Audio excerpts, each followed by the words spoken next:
Salut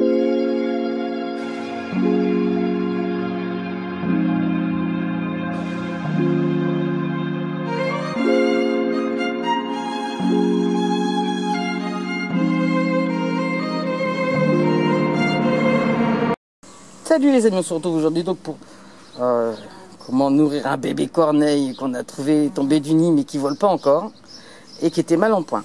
Première phase, vite on le réhydrate. Normalement dans la nature il ne va pas boire de lui-même, les parents donnent que des aliments récurgités avec de l'humidité dedans. Mais là, urgence, petite seringue, c'est donné par le vétérinaire. Bien sûr que je suis allée voir avec l'amie Françoise, à qui j'ai fait des coucous. Elle est venue il y a quelques jours. On a fait sauvetage. Pour l'instant, on est à 3 bébés corneilles en sauvetage. Hein. Donc j'en ai un. Eh, coucou Marine, t'as vu? Moi aussi, je fais maison d'accueil pour les animaux. Bon, j'ai dit coucou à tout le monde. Je fais à tous des bisous, même à vous, que je connais pas. Bref, pour vous dire, il faut le réhydrater. Donc une seringue. Avec de l'eau, évitez l'eau quand même, peut-être l'eau du robinet, c'est trop toxique chez vous. Hein, moi, bien sûr, il a de l'eau de la salvetat, comme tout le monde.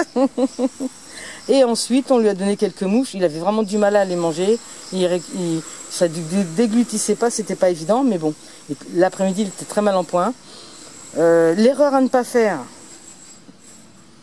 c'est de le mettre dans une boîte à chaussures. On m'a dit, vous le mettre dans une boîte à chaussures. Je l'ai emmené chez le vétérinaire dans une boîte à chaussures. Elle a failli étouffer, mourir. 36 degrés dehors dans la boîte à chaussures à pied. Rester une demi-heure. Franchement, on a eu peur de le perdre. C'est une grosse erreur. Ne le mettez pas dans une boîte à chaussures. Mettez voilà, dans une panière avec un linge dessus, n'importe quoi, qu'il puisse respirer. Et puis surtout, quand il fait chaud comme ça, ben, faut pas les laisser dehors. Faut les mettre à l'intérieur. Voilà. On l'a réhydraté en revenant. On a vu qu'il allait vraiment mal. Je l'ai mis ensuite là-dedans et dans la maison au frais. Bah, au frais 25 degrés, mais au lieu de 36, ça paraît frais. Et il a beaucoup été mieux. Ensuite, on lui a redonné des mouches. À Françoise, on a claqué les mouches. On lui a redonné des mouches, mais ça faisait pas assez hein, pour nous, on voyait bien. Hein. Et comme le soir, j'ai vu qu'il commençait à vraiment avoir la dalle, je lui ai donné un peu de framboise. Voilà, regardez, il est bien en forme. Hein. Il est bien en forme. Et ce matin, donc voilà, je lui donne, ouais. Allez, je le lâche et je vous montre. Ouais. Comme vous voyez, aujourd'hui, il est bien vigoureux, il a faim. Donc, allez, en direct pour vous, on va essayer de filmer, le nourrir. Là, c'est tout simplement de la croquette à Poppy avec une pince.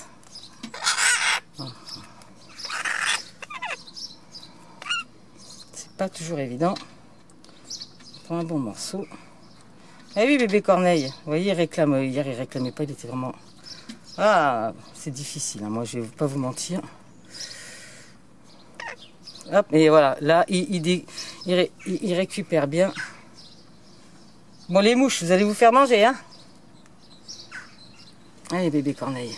Hop là. Vous voyez un peu comment il avale. J'espère que vous le voyez parce que... Filmé. Où est-ce qu'il est? Ah là là, je sais pas si vous voyez. On va réessayer. Allez bébé corneille. Voilà. Là il avale bien. Hier il avalait pas du tout. T'accroches pas avec tes pattes, mon petit chou. Puis il y a des mouches qui commencent à venir. Vous allez vous faire manger les mouches. Hier on lui a donné les mouches. Hein. Hop là. Petit crevard. Oui, t'es un petit crevard. Allez, vas-y. Mais...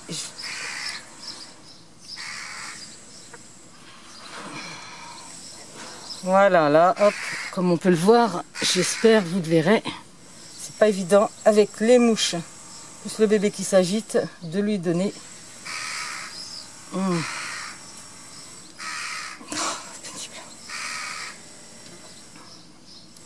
Voilà. Alors, donc elle en a trouvé deux, elle en a récupéré un.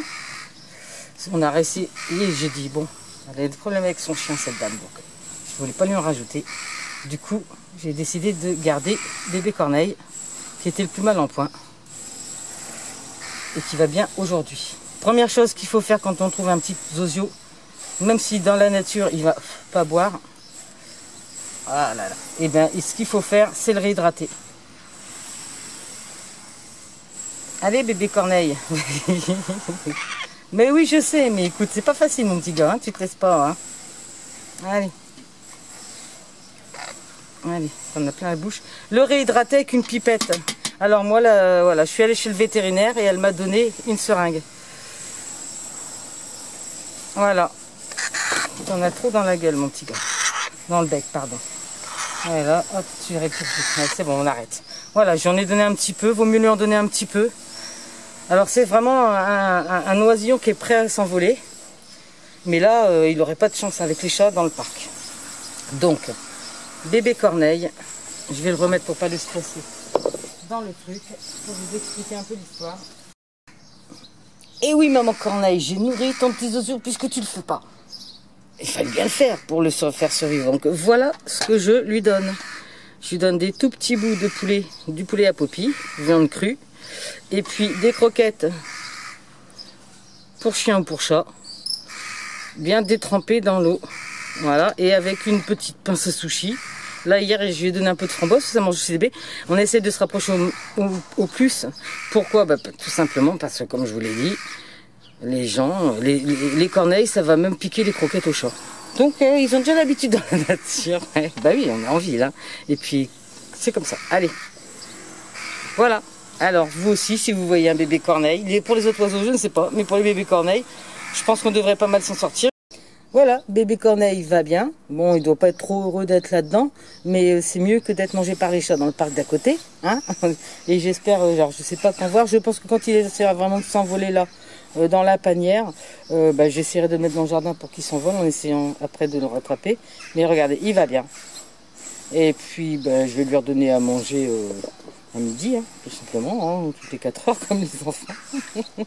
Et les parents qui sont encore à l'appeler. Alors, faut savoir aussi une chose, hein, c'est que la corneille, quand elle sait où est tombé son petit, eh bien, on croit qu'elle l'appelle, mais non. Elle lui dit, cache-toi, cache-toi, il y a du danger. Ouais, on me l'a dit, hein, moi je crois. Hein. Donc, heureusement qu'on a réussi à le retrouver, qu'il ne s'est pas trop caché, parce que maman corneille, c'était vraiment pas une bonne solution. Il n'aurait pas survécu si on ne l'avait pas attrapé. Hein. Je vous rappelle quand même qu'il est resté plus de 24 heures sans alimentation, à 36 degrés dehors, même si dans le jardin il y avait de l'ombre. On était mal les amis, mais je pense que le pire est passé et qu'on va s'en sortir. Donc, vous m'aurez compris, faites comme moi. J'ai trouvé un oisillon qui est tombé du nid. D'ailleurs, je vous ai déjà montré hein, l'année dernière qu'il y avait un, mais bon, l'avantage l'année dernière c'était un moineau et la maman venait le nourrir. Donc, au bout de même pas 2 semaines, il s'est envolé. Il était protégé dans le jardin. Dans ce jardin où aucun chat ne vient, j'avais juste peur des rats bien sûr, hein. Pour ceux qui me suivent, vous savez que ça va être un peu compliqué, hein, les rats, mais comme il montait un peu sur les branches, qu'elle l'a incité, on l'a sauvé, vous pouvez voir ça dans une de mes vidéos, et ben là, on tente là avec un plus gros morceau, parce que un plus gros sauvetage, vu que personne, les parents, mère indigne, tu lui dis de se cacher, tu le laisses mourir. Ouais, ces oiseaux, ils savent pas, mais bon, alors... Pour en conclure l'histoire, figurez-vous qu'en rentrant de promenade, avec l'amie Françoise, il n'y avait pas devant chez moi un 3e bébé corneille, un peu plus jeune encore. Bon, on est rentré les chiens pour qu'ils boivent, qu'ils mangent, etc. Puis on s'est dit, qu'est-ce qu'on fait, quoi?